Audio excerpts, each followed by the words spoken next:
Organic মলিকিউলসের stereo আইসোমারিজমের optical isomerism বিষয়টা আমরা এখন শিখছি।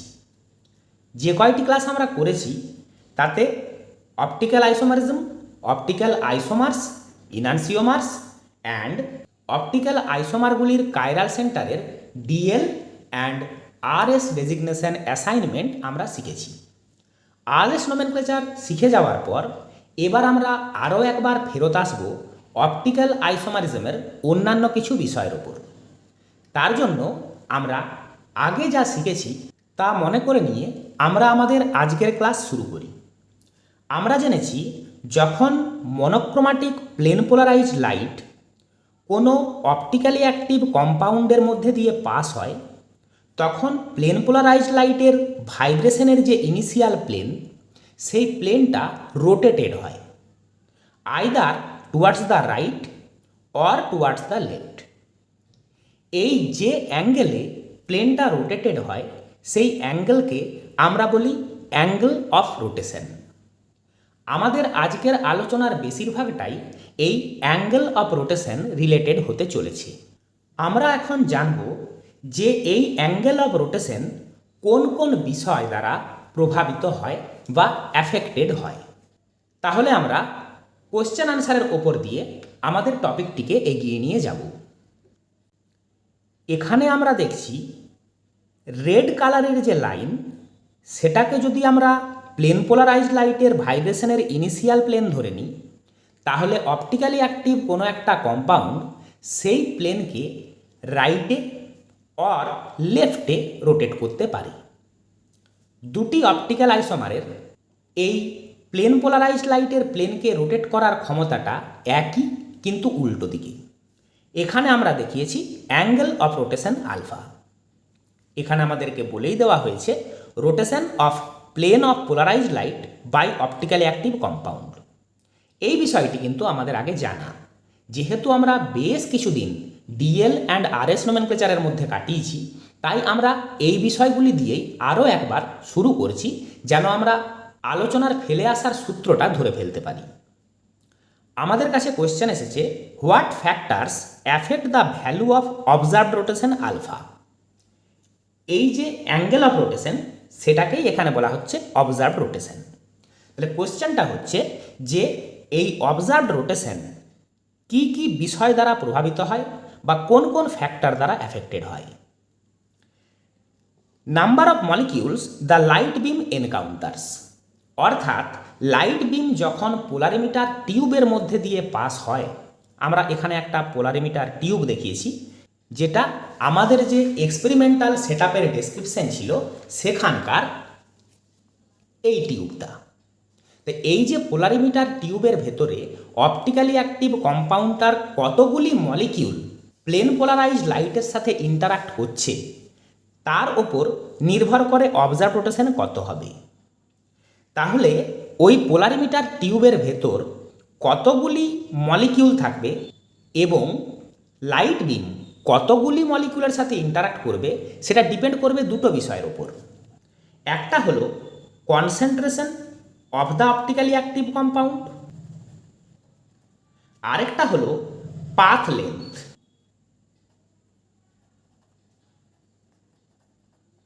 অর্থাৎ যদি অপটিক্যালি অ্যাক্টিভ কম্পাউন্ডটার কনসেন্ট্রেশন বেশি হয় তাহলে বেশি নাম্বার অফ মলিকিউলস টিউবের মধ্যে থাকবে। তাহলে যখন প্লেন পোলারাইজড লাইট সেই টিউবের মধ্যে দিয়ে যায় তখন সে তার যাওয়ার পথে বেশি নাম্বার অফ মলিকিউলের সাথে এনকাউন্টার করবে। তাহলে কনসেন্ট্রেশন যদি বাড়ে তাহলে আলফা চেঞ্জ হবে, বা কনসেন্ট্রেশন যদি কমে তাতেও আলফা চেঞ্জ হবে। কী কারণে? না লাইট বিম বেশি বা কম নাম্বার অফ মলিকিউলের সাথে ইন্টারাক্ট করার সুযোগ পাবে। আরও একটা বিষয় হলো এই টিউবটার লেন্থ কতটা।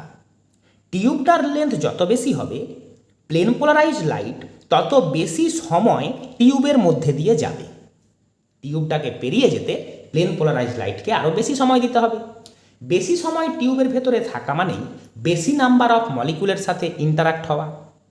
তাই number of molecules the light beam encounters, অর্থাৎ কতগুলি মলিকিউলের সাথে লাইট বিম এনকাউন্টার করবে সেটা ডিপেন্ড করছে দুটি বিষয়ের ওপর, অপটিক্যালি অ্যাক্টিভ কম্পাউন্ডটার যে সলিউশন তার কনসেন্ট্রেশন কেমন, অ্যান্ড যে পোলারিমিটার টিউব যার ভেতরে আমরা অপটিক্যালি অ্যাক্টিভ কম্পাউন্ডটার সলিউশনটা নিয়েছি সেই টিউবটি কতটা লম্বা।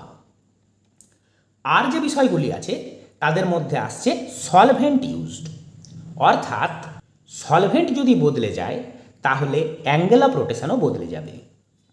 দ্য এক্সপেরিমেন্টাল টেম্পারেচার, যে টেম্পারেচারে এক্সপেরিমেন্ট করা হচ্ছে সেই টেম্পারেচারেই আলফা ফিক্সড থাকবে, টেম্পারেচার যদি বদলে যায় আলফা চেঞ্জ হবে। Wavelength of the light used, আমরা মনোক্রোমাটিক যে লাইটটা ইউজ করেছি সেটার ওয়েভলেন্থ কত তার ওপর আলফা ডিপেন্ড করবে। Structure of the chiral molecule, অর্থাৎ মলিকিউলটার নেচারের ওপরেও আলফা ডিপেন্ড করবে।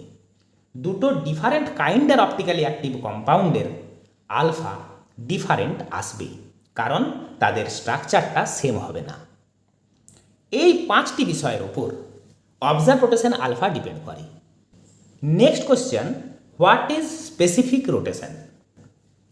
আমরা তাহলে দেখলাম অবজার্ভ রোটেশন 5টি ফ্যাক্টরের ওপর ডিপেন্ড করে। এই ফ্যাক্টরগুলি আলফাকে কিভাবে এফেক্ট করে সেটার রিলেটেড একটি ল আমরা জানব, যেটি হলো বায়টস ল। বায়টস ল এর স্টেটমেন্ট হলো যে angle of rotation alpha will be proportional to concentration of the optically active compound when other factors remain fixed, অর্থাৎ কনসেন্ট্রেশনের সাথে অবজার্ভ রোটেশন প্রপোর্শনাল। আবার observe rotation is proportional to length of the polarimeter tube when other factors remain unchanged, অর্থাৎ length of the polarimeter tube and concentration দুটির সঙ্গেই alpha proportional. তাহলে আমরা লিখতে পারি angle of rotation alpha is proportional to CL. যদি আমরা প্রপোর্শনালিটিটা তুলে ইকুয়ালে আসি তাহলে আলফা ইকুয়াল টু একটি প্রপোর্শনালিটি কনস্ট্যান্ট, যেটিকে আমরা থার্ড ব্র্যাকেটে আলফা হিসাবে লিখছি, ইন্টু সিএল। এই যে প্রপোর্শনালিটি কনস্ট্যান্টটা আমরা পেলাম একেই আমরা বলছি স্পেসিফিক রোটেশন। তাহলে আমরা খেয়াল করে রাখি একে আমরা বলছি প্রপোর্শনালিটি কনস্ট্যান্ট। তাহলে এবার দেখব এ কেমন ধরনের কনস্ট্যান্ট। তাহলে বায়টস ল আমরা এখানে স্টেটমেন্ট লিখেছি, এখানে আমরা দেখছি observe rotation proportional to C L or observe rotation equal to alpha in parenthesis into C L. এই আলফাকে আমরা বলছি স্পেসিফিক রোটেশন। স্পেসিফিক রোটেশনকে যদি তাহলে আমরা ডিফাইন করতে চাই তাহলে সি অ্যান্ড এল যখন 1 তখন specific rotation equal to alpha. আমরা এবার তাহলে স্পেসিফিক রোটেশনকে ডিফাইন করি। এই ডিফাইন করার সময় আমরা সব সময় কনসেন্ট্রেশনকে এক্সপ্রেস করব gram per ml, and length of the polarimeter tube একে এক্সপ্রেস করব ডেসিমিটারে। আমরা জানি 1 ডেসিমিটার ইকুয়াল টু 10 সেন্টিমিটার। সে কথা আমরা এখানে দেখছি। এবার পোলারিমিটার টিউবে আমাদেরকে অপটিক্যালি অ্যাক্টিভ কম্পাউন্ডটার সলিউশন তখনই নিতে হয় যখন কম্পাউন্ডটা নিজে সলিড কম্পাউন্ড হলেই তাকে আমরা কোনো সলভেন্টে ডিজলভ করে সলিউশন হিসাবে নিই। এখন যদি কম্পাউন্ডটা নিজে লিকুইড হয় সেক্ষেত্রে আমরা সলিউশন না বানিয়ে পিওর লিকুইডটাকেও সরাসরি ইউজ করতে পারি। যদি পিওর লিকুইড ইউজ হয়েছে তাহলে কনসেন্ট্রেশনের জায়গায় তার ডেনসিটি হতে হবে gram per ML.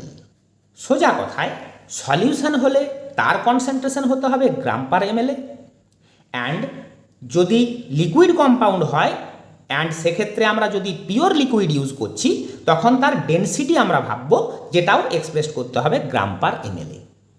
Length of the polarimeter tube যেমন আমরা বললাম ডেসিমিটারে এক্সপ্রেস করতে হবে, যেখানে 1 ডেসিমিটার ইকুয়াল টু 10 সেন্টিমিটার। এটা ম্যাথামেটিক্যাল ক্যালকুলেশনগুলোর সময় আমরা ইউজ করতে পারি। তাহলে এই হলো আমাদের বায়টস ল, অ্যান্ড বায়টস লর যে প্রপোর্শনালিটি কনস্ট্যান্ট সেটিই হলো আমাদের স্পেসিফিক রোটেশন। আমরা এবার স্পেসিফিক রোটেশনকে ডিফাইন করে নিই। এই ইকুয়েশন থেকে আমরা পাই alpha equal to, alpha in the sense specific rotation equal to observe rotation by CL. যেমন আমরা এখানে দেখছি এখন আমরা যদি এমন একটা সলিউশন ইউজ করেছি যেটার পার এমএলএ 1 গ্রাম অপটিক্যালি অ্যাক্টিভ কম্পাউন্ড আছে, অর্থাৎ সলিউশনটার কনসেন্ট্রেশন যখন 1 gram per ml and length of the polarimeter tube যখন ঠিক 1 ডেসিমিটার, তখন এটিও হয়ে গেল 1, কারণ আমরা কনসেন্ট্রেশন 1 নিয়েছি, আবার লেন্থও হয়ে গেল 1। এই অবস্থায় specific rotation equal to observe rotation. তাহলে স্পেসিফিক রোটেশনের আমরা ডেফিনেশন কি দেব? আমরা বলবো যখন 1 গ্রাম পার এমএল কনসেন্ট্রেশনের একটা অপটিক্যালি অ্যাক্টিভ কম্পাউন্ডের সলিউশনকে 1 ডেসিমিটার লেন্থের একটা পোলারিমিটার টিউবের মধ্যে রেখে আমরা এক্সপেরিমেন্ট পারফর্ম করি, তখন আমরা যে অবজার্ভ রোটেশনটা পাই সেটাই হলো সেই কম্পাউন্ডটির স্পেসিফিক রোটেশন। তোমরা এবার বলবে আমাদের অবজার্ভ রোটেশনটাই তো যথেষ্ট ছিল, কারণ আমরা একটা অ্যাঙ্গেল তো পাচ্ছিলাম, যেমনটা আমরা এখানে দেখেছি। তাহলে আমাদের স্পেসিফিক রোটেশনের কি প্রয়োজন ছিল? যেহেতু কনসেন্ট্রেশন অ্যান্ড পোলারিমিটার টিউবের লেন্থ এই দুটো চেঞ্জ হলে আলফা চেঞ্জ হয়ে যায়, তাহলে আমরা একটা পার্টিকুলার কম্পাউন্ডের জন্য একটা পার্টিকুলার আলফা পাবো না, আলফা ভ্যারিয়েবল হয়ে যাবে। কারণ কোন কনসেন্ট্রেশনের সলিউশন ইউজ করা হচ্ছে বা কোন ধরনের অ্যাপারেটাস ইউজ করা হচ্ছে যার পোলারিমিটার টিউবের লেন্থটা ভ্যারি করতে পারে, তার উপর ডিপেন্ড করে আমরা একই কম্পাউন্ডের জন্য বারবার ডিফারেন্ট ভ্যালুজ অফ আলফা পাবো। তার থেকে বেটার আমাদেরকে এমন একটা কোনো টার্ম খুঁজে বার করা বা এমন একটা কোনো প্যারামিটারে অ্যারাইভ করা যেটা একটা কনস্ট্যান্ট ভ্যালু আমাদেরকে দেখাবে। এই কনস্ট্যান্ট রোটেশনের অ্যাঙ্গেল পাওয়ার জন্যই আমরা অবজার্ভ রোটেশনের জায়গায় স্পেসিফিক রোটেশনটাকে ইউজ করি, কারণ concentration and length of the টিউবটা ফিক্সড হয়ে যাওয়ায় স্পেসিফিক রোটেশন কিন্তু আর এই বিষয়গুলির ওপর ডিপেন্ড করছে না। সেটাই এখানে আমরা দেখলাম যে যখন আমরা স্পেসিফিক রোটেশন ইউজ করছি তখন কিন্তু C and L are fixed.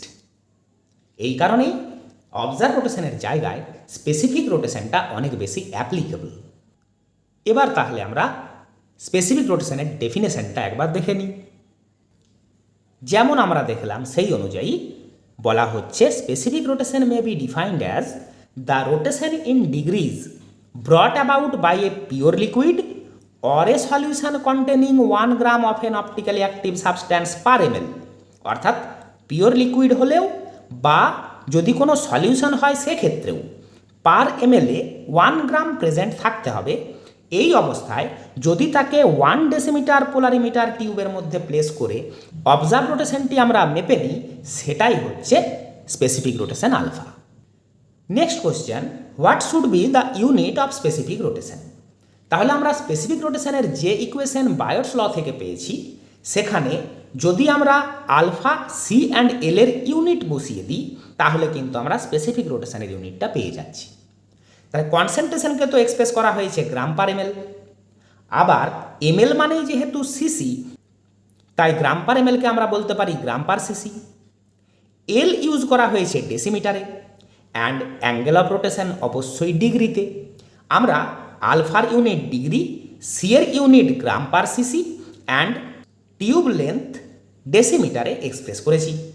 তাহলে ইউনিট আমরা পেলাম degree, decimetre inverse, gram inverse, semi cube. এটাকে আমরা স্পেসিফিক রোটেশনের ইউনিট বলতে পারি। এখন নিউমেরিক্যাল প্রবলেমস করার সময় আমরা যদি ডেসিমিটারকে সেন্টিমিটারে পুট করি সেক্ষেত্রে যে ইউনিটটা বেরিয়ে আসছে সেখানে ডেসিমিটারের জায়গায় সেন্টিমিটার আসবে। তাহলে centimetre inverse and semi cube থেকে আমরা পেয়ে যাব সেমি স্কোয়ার। তখন আলফার ইউনিট হবে ডিগ্রি, গ্রাম ইনভার্স, সেমি স্কোয়ার। তাহলে লেন্থকে যদি ডেসিমিটারেই রেখে দিয়েছি তাহলে আমরা স্পেসিফিক রোটেশনের এই ইউনিটটি পাবো। অ্যান্ড যদি আমরা নিউমেরিক্যাল প্রবলেম করার সময় ডেসিমিটারকে সেন্টিমিটারে কনভার্ট করেছি তাহলে আলফার আমরা এই ইউনিট পাবো, alpha in the sense specific rotation.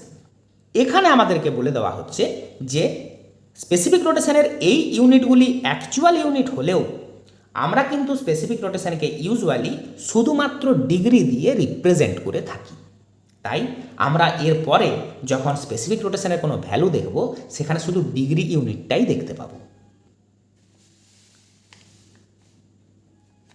Next question, what do you understand by this? এখানে আমরা কি দেখছি? স্পেসিফিক রোটেশন, যার সাফিক্সে একটা ক্যাপিটাল ডি, সুপারস্ক্রিপ্টে 25 অ্যান্ড পাশে ব্র্যাকেটে লেখা আছে অ্যাসিটোন। এই পুরোটা দিয়ে আমরা কি বুঝি সেটা কোয়েশ্চেন করা হয়েছে। এখানে দেখানো হয়েছে যে স্পেসিফিক রোটেশনের সাবস্ক্রিপ্টে যা থাকে সেটা অ্যাকচুয়ালি যে লাইট বিমকে ইউজ করেছি তার ওয়েভ লেন্থ থাকে। যদি বলো ওয়েভ লেন্থ যদি থাকে তাহলে এখানে ডিটার মানে কি? এখানে ডিটার মানে হলো আমরা সোডিয়াম ভেপার ল্যাম্প যেহেতু মনোক্রোমাটিক লাইট সোর্স হিসাবে ইউজুয়ালি ইউজ করি, তাই সোডিয়ামের যে স্পেকট্রাল লাইন তার ডি লাইন, যার ওয়েভ লেন্থ 589.6 ন্যানোমিটার, এই ওয়েভ লেন্থকে এক্সপেরিমেন্টাল পারপাসে ইউজ করা হয়েছে অ্যান্ড এর কালার হচ্ছে ইয়েলো। তাহলে ডি মানে হলো সোডিয়ামের স্পেকট্রাল লাইনের ডি লাইনটা, যার ওয়েভ লেন্থ এখানে বলে দেওয়া আছে। সুপারস্ক্রিপ্টে যে থাকে সে হলো টেম্পারেচার, অর্থাৎ কোন টেম্পারেচারে এক্সপেরিমেন্ট করা হচ্ছে। তাই 25 মানে হয়ে গেল 25 ডিগ্রি সেন্টিগ্রেড টেম্পারেচারে আমরা এক্সপেরিমেন্ট পারফর্ম করছি। অ্যান্ড থার্ড ব্র্যাকেটে আলফা অর্থাৎ স্পেসিফিক রোটেশনের পাশেই ব্র্যাকেটে যা লেখা আছে সেটি হলো কোন সলভেন্টে অপটিক্যালি অ্যাক্টিভ কম্পাউন্ডটিকে ডিজলভ করা হয়েছে তার নাম। এইভাবে আমরা কি করি, পুরো ব্যাপারটাকেই অর্থাৎ যে 5টা ফ্যাক্টরের ওপর অবজার্ভ রোটেশন ডিপেন্ড করছিল সেই 5টা ফ্যাক্টরকেই ফিক্স করে ফেলি, যাতে আমরা একটা ফিক্সড অ্যাঙ্গেল অফ রোটেশন পাই, যেটা আমাদের স্পেসিফিক রোটেশন। তাহলে স্পেসিফিক রোটেশন যখনই আমরা ডিফাইন করলাম একটু আগে, সেখানে কনসেন্ট্রেশনকে ফিক্স করে দেওয়া হয়ে গেছিল 1 gram per ml, length of the polarimeter টিউবকে ফিক্স করা হয়ে গেছিল 1 ডেসিমিটার। আর যে বাকি 3টি ফ্যাক্টর ছিল তাদেরকে আমাদের এইভাবে দেখিয়ে দিতে হবে যে আমি কি ইউজ করে বা কোন কন্ডিশনে এই এক্সপেরিমেন্টটা করেছি, কারণ এদের ওপরেও তো অবজার্ভ রোটেশন ডিপেন্ড করে।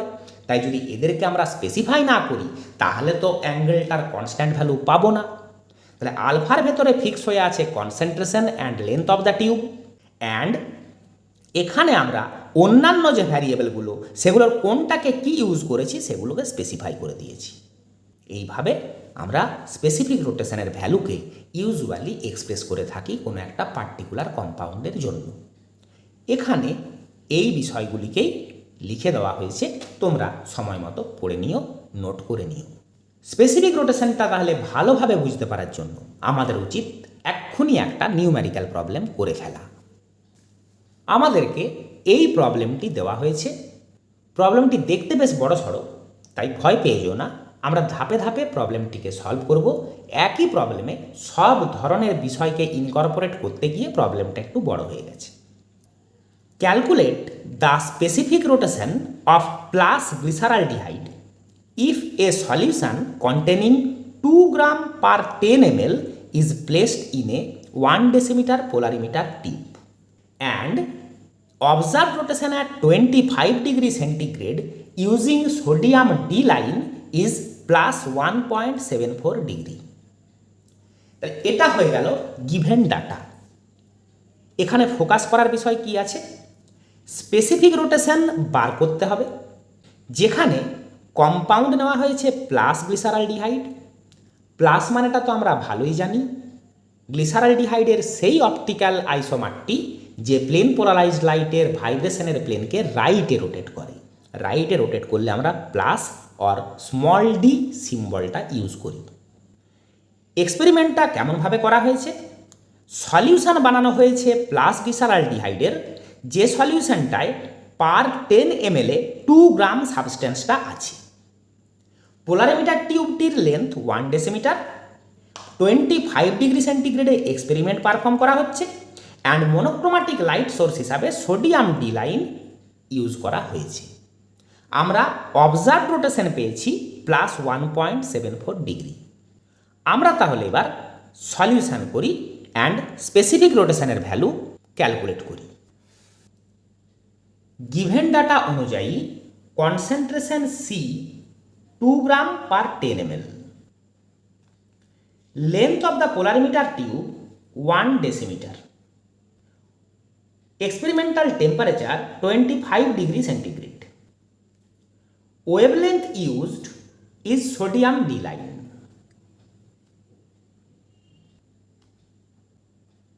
And observed rotation alpha equal to plus 1.74 degree. Specific rotation calculate করতে গেলে আমাদের স্পেসিফিক রোটেশনের ইকুয়েশন চাই, যেটা বায়োটস ল অনুযায়ী specific rotation equal to observe rotation by concentration and length of the tube. Concentration আমাদেরকে যেভাবে express করতে বলা আছে সেটা কিন্তু পার ml, অথচ কোশ্চেনে আছে পার 10 ml। তাহলে আমাদেরকে দেখতে হবে এই কনসেন্ট্রেশনটা পার ml এ হলে কত হবে। তাহলে 10 ml solution contain 2 gram of the compound, 1 ml solution contain 2 by 10 gram equal to 0.2 gram। তাহলে পার ml এ আমাদের কনসেন্ট্রেশন C হয়ে গেল 0.2। আমাদেরকে এখানে তাহলে কনসেন্ট্রেশন পুট করতে হবে 0.2। লেন্থ ডেসিমিটারে ইউজ করতে হয়, সেই হিসাবে ডেসিমিটারেই আছে। তাহলে ভ্যালু পুট করলে আমরা পাচ্ছি প্লাস 1.74 ডিগ্রি, যেটা ছিল alpha, by concentration per ml হয়ে গেল 0.2 and length of the tube হচ্ছে 1 ডেসিমিটার। আমরা যদি একে ক্যালকুলেট করি তাহলে আমরা ভ্যালু পাই প্লাস 8.7 ডিগ্রি। তাহলে প্লাস 8.7 ডিগ্রি হয়ে গেল আমাদের স্পেসিফিক রোটেশনের ভ্যালু। এই কোয়েশ্চেনটি যেটি জানতে চাওয়া হয়েছিল তার সলিউশন হয়ে গেল। প্রবলেমটা তাহলে তোমরা ভালোই বুঝতে পারছো। আমাদেরকে কনসেন্ট্রেশনটাকে অন্য কোনো ভলিউমে বলবে, লেন্থ অফ দ্য টিউবটাকেও অন্য কিছু ডেসিমিটার বলা থাকতে পারে। আমাদেরকে সেভাবে লেন্থ যা বলা আছে তাকে পুট করতে হবে অ্যান্ড কনসেন্ট্রেশনকে পার ml এ পুট করতে হবে। আমরা তাহলে অবজার্ভড রোটেশন থেকে যেটা 1.74 ডিগ্রি ছিল স্পেসিফিক রোটেশনের ভ্যালুটা পেয়ে গেলাম। এরপর আমাদেরকে জিজ্ঞাসা করা হয়েছে what will be the specific rotation of its ইনানসিওমার। তাহলে প্লাস গ্লিসারালডিহাইডের ইনানসিওমার হয়ে গেল মাইনাস গ্লিসারালডিহাইড। যেহেতু তারা ইচ আদারের ইনানসিওমার, তাহলে মাইনাস গ্লিসারালডিহাইডের স্পেসিফিক রোটেশন হবে অ্যাঙ্গেলটা same but direction is opposite, অর্থাৎ -8.7 ডিগ্রি। কারণটা কি? যেহেতু দুজনেই ইনানসিওমার, অ্যাঙ্গেল অফ রোটেশনটা সেম থাকে, শুধু ডিরেকশনটা অপোজিট হয়। নেক্সট আমাদেরকে জিজ্ঞাসা করা হয়েছিল what will be the observe rotation if the concentration is doubled. তাহলে অবজার্ভ রোটেশন যেহেতু concentration and length of the টিউবের উপর ডিপেন্ড করে, যদি আমরা কনসেন্ট্রেশন ডাবল করি, বায়োটস ল থেকে আমরা পেয়েছি observe rotation is directly proportional to the concentration. তাহলে কনসেন্ট্রেশন যদি ডাবল হয় তাহলে অবজার্ভ রোটেশনও ঠিক ডাবল হয়ে যাবে। অবজার্ভ রোটেশনের ভ্যালু ছিল 1.74 ডিগ্রি প্লাস, এখন অর্থাৎ কনসেন্ট্রেশন ডাবল করার পর ভ্যালু হয়ে যাবে প্লাস 2 × 1.74 ডিগ্রি। তাহলে এই 0.1 যেটা ছিল কোশ্চেন নাম্বার রোমান 1 যেটা ছিল, সেখানে আমরা অ্যান্সার পেলাম। কনসেন্ট্রেশন যেহেতু ডাবল হয়ে গেল, তাহলে অবজার্ভ রোটেশনটাও হয়ে যাবে plus 2 × 1.74 degree equal to plus 3.48 degree. Next question, length of the polarimeter tube is doubled. Polarimeter টিউবের লেন্থের সঙ্গেও যেহেতু অবজার্ভ রোটেশন ডিরেক্টলি প্রপোর্শনাল, সেক্ষেত্রেও কিন্তু অবজার্ভ রোটেশনটা ডাবল হয়ে যাবে। তার মানে কোয়েশ্চেন নাম্বার 2 তার অ্যান্সারও observe rotation will be plus 3.48 degree. Next, what will be the specific rotation if concentration and length of the polarimeter tube is doubled. এখানে খেয়াল করার বিষয় হচ্ছে স্পেসিফিক রোটেশনের কথা বলা হয়েছে, অবজার্ভ রোটেশন নয়।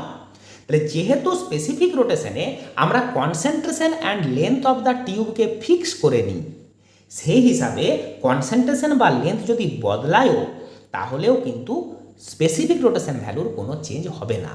সে কারণেই তো স্পেসিফিক রোটেশনটা আমাদের কাছে বেশি করে ইউজফুল। তাহলে এখানে কিন্তু আমরা খেয়াল রাখবো, এর আগে যে দুটি প্রবলেম করলাম পয়েন্ট 1 অ্যান্ড 2-তে, সেখানে অবজার্ভ রোটেশনের কথা বলা ছিল। সে অবশ্যই কনসেন্ট্রেশন অ্যান্ড লেন্থের সঙ্গে চেঞ্জ হবে অ্যান্ড প্রপোর্শনালি চেঞ্জ হবে। কিন্তু স্পেসিফিক রোটেশন যখনই জিজ্ঞাসা করবে, আমরা বলবো কনসেন্ট্রেশন আমরা যেমনই চেঞ্জ করি বা পোলারিমিটার টিউবের লেন্থও যাই করি না কেন, স্পেসিফিক রোটেশনটা বাবু ফিক্সড হবে। কারণ অন্য কনসেন্ট্রেশন যদি বলাও থাকে, আমরা তো সেই পার এমএলএই আসবো বা 1 ডেসিমিটার টিউবের জন্যই আমরা সেটাকে মাপবো। তাই স্পেসিফিক রোটেশন মনে রেখো কনসেন্ট্রেশন বা লেন্থ অফ দ্য টিউবের ওপর ডিপেন্ড করে না। তাই স্পেসিফিক রোটেশনের আমরা যে ভ্যালু ক্যালকুলেট করেছি +8.7 ডিগ্রি, সেই ভ্যালুটাই থাকবে। তাহলে সেই কোশ্চেনটির আনসারে আমরা বলছি will remain unchanged. K unchange থাকবে? স্পেসিফিক রোটেশন, অর্থাৎ এইটা। এইভাবে কোশ্চেনটির ওপর দিয়ে আমরা তাহলে স্পেসিফিক রোটেশন রিলেটেড যে প্রবলেমগুলি আসবে সেগুলিকে সলিউশন করতে এবার পারব। আমরা তাহলে আজকের ক্লাসে কি শিখলাম সেটাকে একটু সামারাইজ করে নিই। যে অ্যাঙ্গেল অফ রোটেশনটা আমরা এক্সপেরিমেন্টে পাই সেটি আলফা, তাকে আমরা বলছি অবজার্ভড রোটেশন। এই অবজার্ভ রোটেশনটি 5টি ফ্যাক্টরের ওপর ডিপেন্ড করে, অর্থাৎ এই ফ্যাক্টরগুলি বদলালে অবজার্ভ রোটেশনটাও বদলে যায় সেম কম্পাউন্ডের বা সেম অপটিক্যাল আইসোমারের জন্য।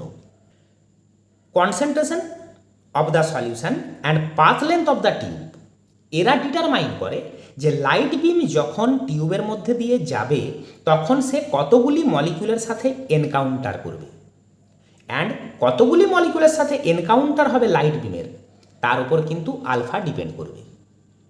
তাছাড়াও এক্সপেরিমেন্টাল টেম্পারেচার, সলভেন্ট, কোন ওয়েভলেন্থের লাইট ইউজ করা হয়েছে, অ্যান্ড কাইরাল মলিকিউলটা কেমন, এই বিষয়গুলিও আলফাকে এফেক্ট করে।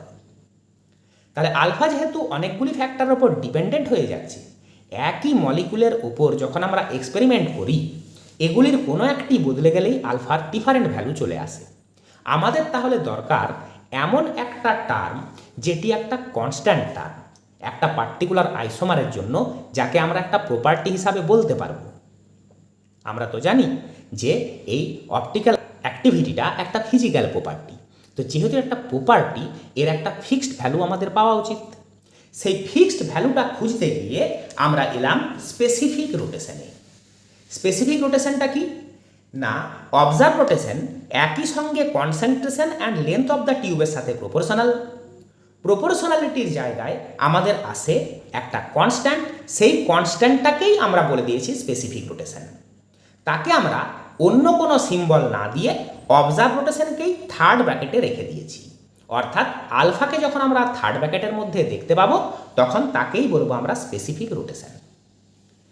ডেফিনেশন তৈরি করতে হবে, যার জন্য আমরা সি অ্যান্ড এলকে করে দেবো 1, অর্থাৎ কনসেন্ট্রেশন হতে হবে ইউনিটি, লেন্থ হতে হবে ইউনিট, সেক্ষেত্রে আলফা কিন্তু স্পেসিফিক রোটেশনের সাথে ইকুয়াল হয়ে যাবে। স্ট্যান্ডার্ড হিসাবে যা ধরা হয়েছে সেটা হলো কনসেন্ট্রেশনটিকে গ্রাম পার এমএলএই এক্সপ্রেস করতে হবে, অ্যান্ড লেন্থ অফ দ্য টিউবটিকে ডেসিমিটারে এক্সপ্রেস করতে হবে। এই অবস্থায় আমরা যদি বলি এমন একটা সলিউশন তৈরি করা হলো যার concentration 1 gram per ml, and এমনভাবে পোলারিমিটার টিউবটি নেওয়া হলো যার লেন্থ 1 ডেসিমিটার, সেক্ষেত্রে অবজার্ভ রোটেশনটাই হয়ে যাবে স্পেসিফিক রোটেশন। এটা শুধু স্পেসিফিক রোটেশনের ডেফিনেশনটা জানা, এটা নিয়ে এইভাবে আমরা সবসময় এক্সপেরিমেন্টটা যে করছি ব্যাপারটা সেটা নয়।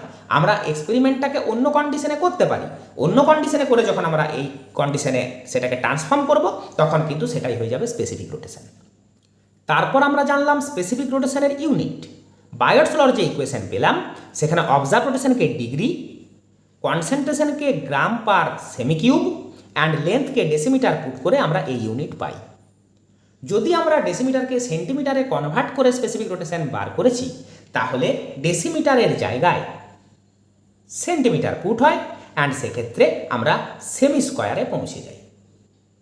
যদিও আমরা আলফাকে কিন্তু ইউজুয়ালি এক্সপ্রেস করি ডিগ্রিতে, এই কথাটা আমরা মনে রাখব। এরপর বলা হলো যখন আমরা কোনো একটা অপটিক্যাল আইসোমারের স্পেসিফিক রোটেশনের ভ্যালু দেখি তখন সেটাকে এই রকমভাবে এক্সপ্রেস করা হয়। যেমন ধরো তুমি কোথাও একটা ডাটা দেখলে এই রকম, ফর প্লাস গ্লিসারালডিহাইড এইভাবে একটা ডাটা তোমাকে দেওয়া আছে।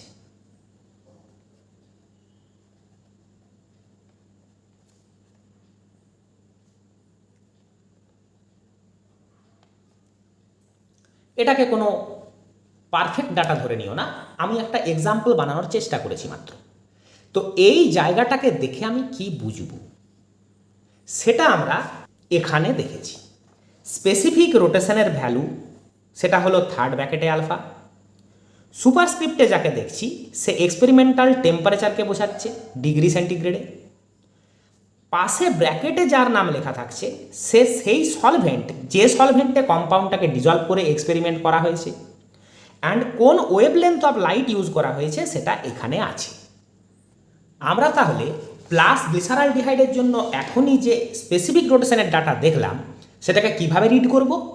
আমরা বলবো প্লাস গ্লিসারালডিহাইডকে ইথানলে ডিজলভ করে 25 ডিগ্রি সেন্টিগ্রেডে সোডিয়াম ডি লাইনে ওয়েভলেন্থ ইউজ করে যখন স্পেসিফিক রোটেশন স্টাডি করলাম তার ভ্যালু পেলাম প্লাস 8.7 ডিগ্রি। এই বিষয়টাই আমরা ওখানে কোশ্চেনে জানলাম। স্পেসিফিক রোটেশনের কনসেপ্টটাকে ক্লিয়ার করার জন্য আমরা এবার একটা নিউমেরিক্যাল প্রবলেম করলাম যাতে স্পেসিফিক রোটেশনের কোনো প্রবলেম এলে সেটা আমরা আনসার করতে পারি। সেখানে জানলাম যদি কোনো একটা এমন প্রবলেম দেওয়া হয় যেখানে কনসেন্ট্রেশন বা লেন্থ অফ দ্য টিউবকে চেঞ্জ করে অবজার্ভ রোটেশনের কথা জিজ্ঞাসা করছি, তাহলে আমরা অবজার্ভ রোটেশনকে ওই চেঞ্জের সঙ্গে প্রপোর্শনালি চেঞ্জ করব। কিন্তু সেটাই যদি স্পেসিফিক রোটেশন জিজ্ঞাসা করা হচ্ছে তখন বলবো স্পেসিফিক রোটেশন কনস্ট্যান্ট, সে কিন্তু লেন্থ অফ দ্য টিউব বা কনসেন্ট্রেশন অফ দ্য সলিউশনের উপর ডিপেন্ড করে না। এইটুকুই আমাদের আজকের ক্লাসের আলোচনা।